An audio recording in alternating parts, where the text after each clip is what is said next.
Oliver and his brake van Toad have made happy homes on the island of Sodor. They cherish the new working life given to them by the Fat Controller, who graciously helped save them from scrap. Although Toad doesn't mind being part of the occasional scrap train, Oliver is still rather sensitive about the subject of scrap, or the smelters.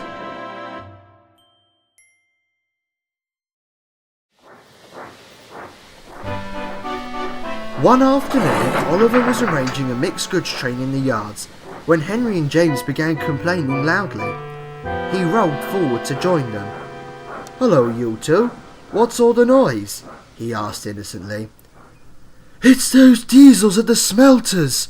They're away at the works for maintenance, so we all have to arrange our trains by ourselves. What's worse is their cranes and equipment are all old and broken, which made me late. It's such an unpleasant and distressing place," sighed Henry. "Humph. They need a proper steam engine there to organise the scrap trains. An engine like you, Oliver," James said, realising what he had just said and instantly regretted it. Oliver sighed and continued to back away to continue his train, leaving James to be scowled by Henry about keeping his smoke box shut.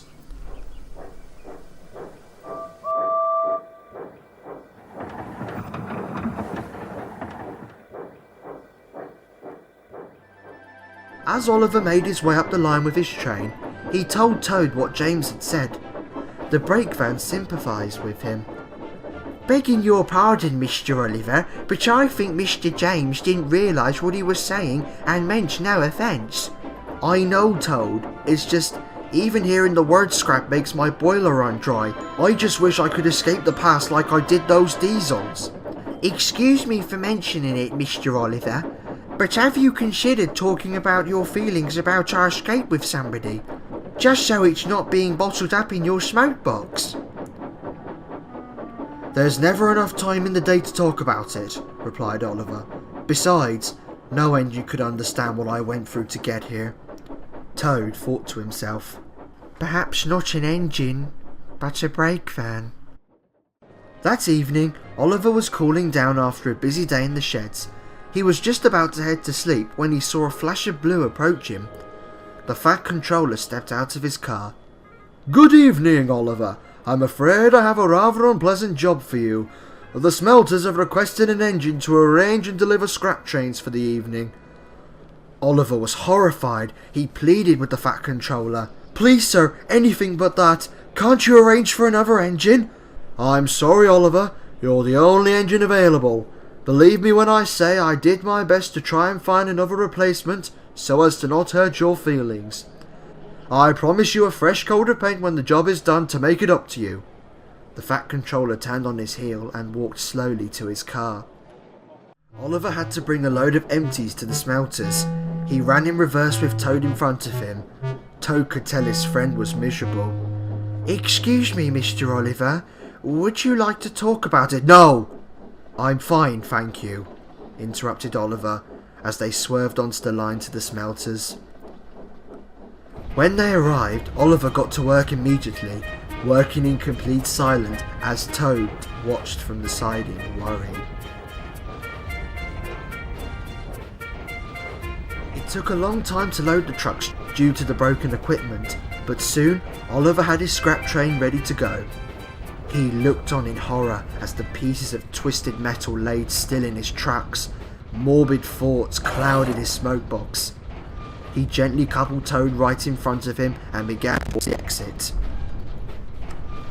But they never got the chance to leave. The door mechanism was having issues. It kept opening and closing all by itself.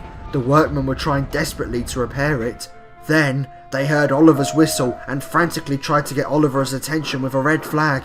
The door began to shut, closing the gap to the outside world. "Oh my! Brake, driver, brake!" called Oliver as he screeched along the rusted rails. Toad tried braking too, but it was too late. The doors had crushed the scrap trucks. Splintered wood and rusted scrap lay all over the rails, while the door remained tightly shut. Nobody was going anywhere. The manager ran up to Oliver's cab. We've rung for a repair crew, but they won't be here until the morning. I'm afraid you're all stuck here for the night. Sorry, old boy, comforted his driver. Try and get some rest. Tomorrow will be a better day. The driver and fireman put out Oliver's fire and went to sleep in the workman's hut.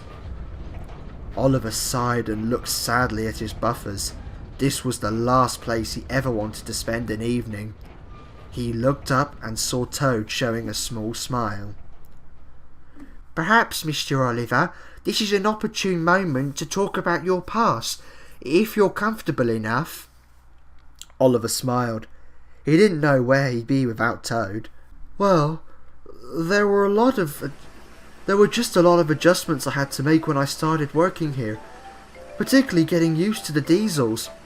After running away from them for so long, it was so strange for them to treat me like a proper engine, and not a lot of, scrap. Of course, Mr. Oliver, the diesels on this railway are kind and friendly, especially that Mr. Boko and Miss Daisy. Oliver hummed in agreement. And then came the high praise from the big engines about being clever and such. I never expected any form of recognition from anyone. I was just trying to survive. I got too big for my wheels and made an embarrassment of myself. You know, Mr. Oliver, it took me a while to get used to our new home, but I think we really belong here on Sodor. You're quite right, Toad. Thank you for being here with me. Us Westerners stick together, eh? Quite so, Mr. Oliver. And the two friends talked long into the night, making Oliver feel much better about things. By morning, the doors had been repaired, and Harry and Bert had returned from the works with the breakdown crane, freeing Oliver and Toad. Oi, Bert! Isn't this that escaped engine who ran away to Sodor? Oiled Harry. I think you're right, Harry. Maybe he finally decided to get scrapped. You two may be modern diesels, but I have two things you'll never have, said Oliver as he glided out of the smelters. Oh, and what's that? Growled the twins. A happy home, where I'm welcomed and loved by my peers. Yeah, and? Snapped Bert. Cylinders full of steam! Cheered Toad as Oliver wheeshed the two iron twins. The twins coughed and spluttered as the two friends chuckled while passing. Come along, Toad, let's go home, called Oliver. Of course, Mr. Oliver. And buffer to buffer, the escapees puffed home.